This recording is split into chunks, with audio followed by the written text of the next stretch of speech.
ये ऑनलाइन मंगाया है ये।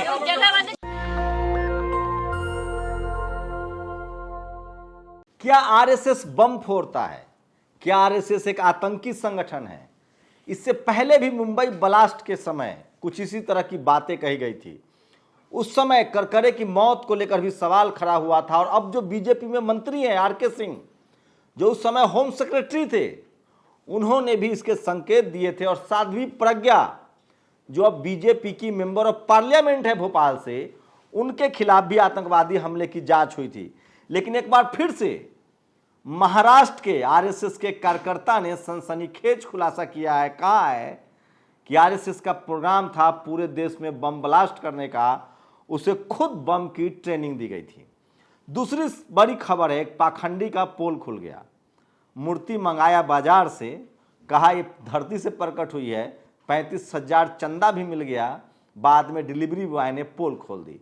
और दिलीप मंडल को लेकर सोचिए, एक दिलीप मंडल जो न टीवी में नौकरी करते हैं, न संपादक है, न अखबार में है, सिर्फ ट्विटर और फेसबुक पर लिखते हैं, वीडियो भी कम ही बनाते हैं। वो क्या खौफ है मनुवादियों में कि उनके खिलाफ ट्विटर पर कैंपेन चलाया जा रहा है।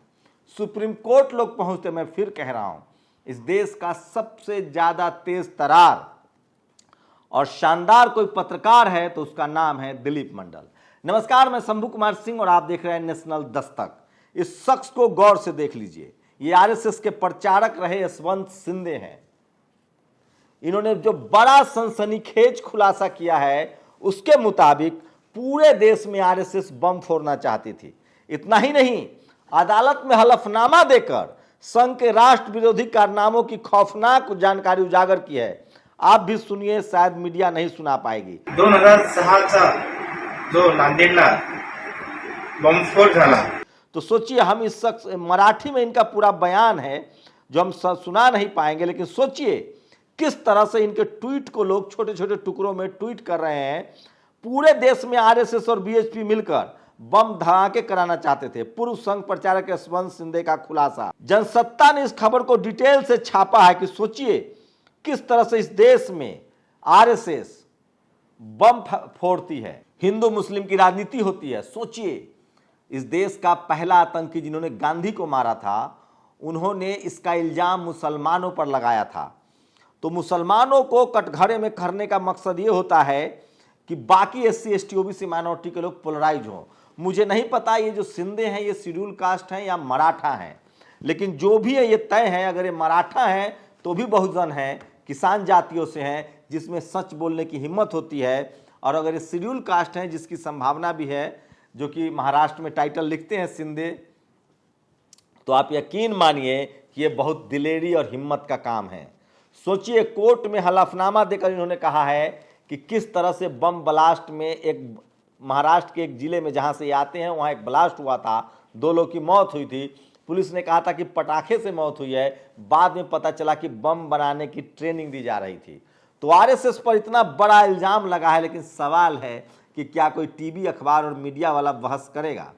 अब कल्पना कीजिए कि कोई कांग्रेसी, कोई दूसरे विपक्ष, कोई दूसरे संगठन के लोग अगर एक बयान दे दे तो इस देश में कोहराम मच जाएगा, कोहराम कट जाएगा। अब सोचिए, दिलीप मंडल के खिलाफ किस तरह से कैंपेन चल रहा है और क्यों चल रहा है। इस फोटो को देखिए, एक शेड्यूल कास्ट को पोप रोम में गले लगा रहे हैं और दूसरे शेड्यूल कास्ट सांसद को भारत का एक साधु शंकराचार्य दूर हटा रहा है। यही सारा मुद्दा दिलीप मंडल उठाते हैं, इसलिए मनुवादी उनसे डरते हैं, जातिवादी उनसे डरते हैं। सोचिए, अगर दिलीप मंडल के पास टीवी आ जाए या अखबार आ जाए, एक टेलीविजन चैनल आ जाए। दिलीप मंडल इस देश का आज के डेट में सबसे ज्यादा फैक्चुअल, सबसे विश्वसनीय और सबसे सच्चा पत्रकार है। आप ये मत कहिए कि वो बहुजन पत्रकार है। हम लोग कोई बहुजन पत्रकार नहीं है, हम लोग सच्चे पत्रकार हैं जो पीड़ित की खबर उठाते हैं, पीड़ित के साथ खड़े होते हैं। और इस देश में जो पीड़ित है वो जाति के आधार पर सबसे ज्यादा पीड़ित है। एनसीआरबी का आंकड़ा आया है, उसमें हत्या, रेप, मारपीट, सबका आंकड़ा दिखाइए, पता चलेगा कि सबसे ज्यादा शेड्यूल कास्ट लोगों के साथ अत्याचार होता है। इसलिए मैं कह रहा हूं कि हम लोग जातिवादी नहीं हैं, जातिवाद के खिलाफ लड़ाई लड़ रहे हैं। और ये दीपक जलाने वाले एकमात्र आदमी हैं दिलीप मंडल। मैं अपने समय की बात कह रहा हूं, हम लोग तब टेलीविजन में चैनल में नौकरी करते थे। दिलीप मंडल का एक ब्लॉग आता था कबाड़ खाना, उसको चोरी छुप के हम लोग टीवी में पढ़ते थे। उसके बाद दिलीप मंडल इंडिया टुडे के संपादक हो गए। सोचिए, ऐसा नहीं कि दिलीप मंडल सिर्फ ट्विटर और फेसबुक पर थे। मैंने भी 12 साल टेलीविजन में नौकरी की है। दिलीप मंडल ने बड़े समय तक इकोनॉमिक टाइम्स, जी न्यूज, IBN7 तमाम बड़े मीडिया संस्थानों में इंडिया टुडे के उप संपादक रहे हैं। तमाम बड़े मीडिया संस्थानों में नौकरियां की है। इनसे सटीक, शानदार, न्यायप्रिय, रिस्क लेने वाला, ईमानदार, तथ्यों के साथ खबर रखने वाला कोई नहीं है। और इसलिए इस देश के मनुवादी, जातिवादी, ब्राह्मणवादी लोग कभी सुप्रीम कोर्ट जाते हैं कि कंटेम्प्ट ऑफ कोर्ट किया जाए। अब वो ट्विटर पर ट्रेंड करा रहे हैं कि दिलीप मंडल भिखारी हैं। इकोनॉमिक वीकर सेक्शन के आरक्षण को कल ट्वीट कराया जा रहा था कि 30% कर दिया जाए। दिलीप मंडल ने फैक्ट रखा, कहा कि 3 साल से सुनवाई नहीं हो रही है, जातिगत आंकड़ा नहीं है, जातीय जनगणना नहीं हो रही है, आपने दिया कैसे? और दिलीप मंडल ने साबित कर दिया कि इकोनॉमिक वीकर सेक्शन, आर्थिक आधार पर आरक्षण नहीं है। आप SC, ST, OBC माइनॉरिटी के आदमी हैं तो आपका इकोनॉमिक वीकर सेक्शन का, गरीब होने का आपको सर्टिफिकेट ही नहीं बनेगा। इन सब बारीक खबरों से इन तमाम मनुवादी के पेट में दर्द होता है। मैं फिर कह रहा हूं, इस देश के तमाम लोगों को, न्यायप्रिय लोगों को, अगर आपको सच्ची पत्रकारिता पसंद है, इस देश के तमाम SC, ST, OBC माइनॉरिटी को अगर सच्ची पत्रकारिता और आपके पक्ष की पत्रकारिता, जो पीड़ित पक्ष है उसकी पत्रकारिता पसंद है, और अन्याय के खिलाफ कोई अगर बोलने वाला शख्स है तो वो दिलीप मंडल है। आपको उनको बचा कर रखना पड़ेगा, ये मेरी व्यक्तिगत गुजारिश है। अगर दिलीप मंडल नहीं होते तो चाहे वो सोबरन कबीर हो, चाहे नेशनल जनमत हो, चाहे नेशनल दस्तक हो, मैं बता रहा हूं, चाहे द वीक हो, चाहे दलित दस्तक हो, इन तमाम संपादकों से बात कर लीजिए, द मुकनायक हो, तमाम जो SC, ST, OBC माइनॉरिटी के जो लोग पत्रकारिता में आए, जो इस तरह के प्लेटफॉर्म चला रहे हैं, दिलीप मंडल उनके लिए बड़ी प्रेरणा है। मैं फिर कह रहा हूं, दिलीप मंडल बहुजन पत्रकार नहीं है। दिलीप मंडल सच्चा पत्रकार है जो सरकार से सवाल पूछते हैं। अब बहुजन पत्रकार हम लोग को इसलिए कहा जाता है कि हम लोग SC, ST, OBC minority community में पैदा हुए तो जाति का ठप्पा मार दिया। दूसरी बात, जाति आधारित हिंसा, जाति आधारित भेदभाव, जाति आधारित जो शोषण है उसके खिलाफ बोलते हैं तो ठप्पा मार दिया। मैं फिर कह रहा हूं, टीवी अखबार जातिवादी, मनुवादी पत्रकार है, जहां एक ही जाति के लोग हैं, एक ही धर्म विशेष के लोग हैं और एक ही जाति और धर्म के लोगों की बात होती है। ठीक वैसे ही जैसे एक मुसलमान ने किसी लड़की की हत्या कर दी, चाहे वो SC, ST, OBC हो या जनरल हो, इस खबर को डंके की चोट पर रोज दिखाया जाएगा, लेकिन जो जातिगत आंकड़े हैं उसको नहीं दिखाया जाएगा। मैं फिर कह रहा हूं, इस देश के पत्रकार अगर दिलीप मंडल हो जाए तो जाति आधारित शोषण, जाति आधारित भेदभाव, धार्मिक कर्मकांड, वैज्ञानिक सोच पैदा हो जाएगी। इसलिए दिलीप मंडल के साथ खड़े होइए, ये मेरी निजी राय है। तो सोचिए, ये देखिए, बिहार पुलिस ने खुद ट्वीट किया है कि NCRB के आंकड़े के मुताबिक बिहार में सबसे कम क्राइम है, लेकिन ये कोई मीडिया नहीं दिखाएगा। आप सोचिए।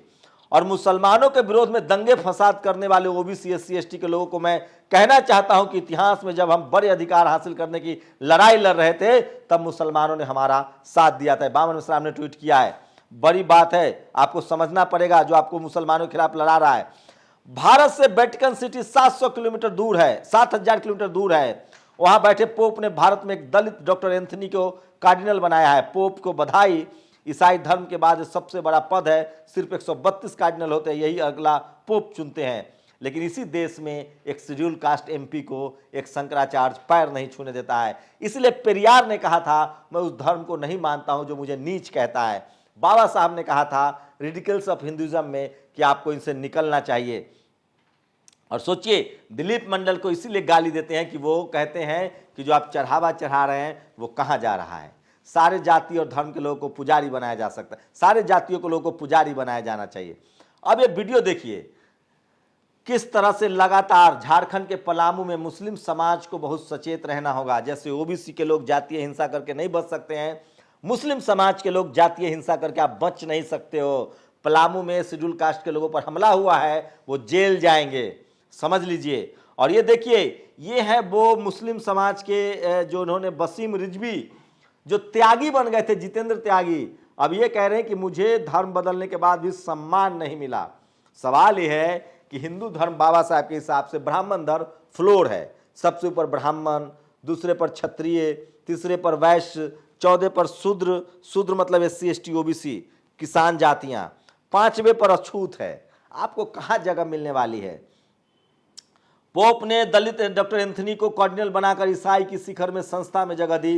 हिंदू अब यही सोच नहीं पा रहे हैं। और सोचिए दिलीप मंडल जी क्या कर रहे हैं। वो 21वीं सदी में एक ब्राह्मणवाद के खिलाफ लड़ रहे हैं, समतामूलक समाज बनाने के लिए लड़ रहे हैं। और सोचिए पुर्तगाल में एक महिला की मौत हो जाती है भारतीय मूल की। वो उनका डिलीवरी होना था, समय पर एक अस्पताल ने भर्ती नहीं किया, दूसरे अस्पताल में भेजा। खैर बच्चे को बचा लिया गया सिजेरियन ऑपरेशन से, महिला की मौत हो गई। वहाँ के हेल्थ मिनिस्टर ने, महिला थी, इस्तीफा दे दिया है। अब भारत में उम्मीद कर सकते हैं, हो सकता है अगर इस देश का टीवी अखबार एजुकेशन, हेल्थ, जातिवाद के खिलाफ खबर लिखना और बताना शुरू कर दे।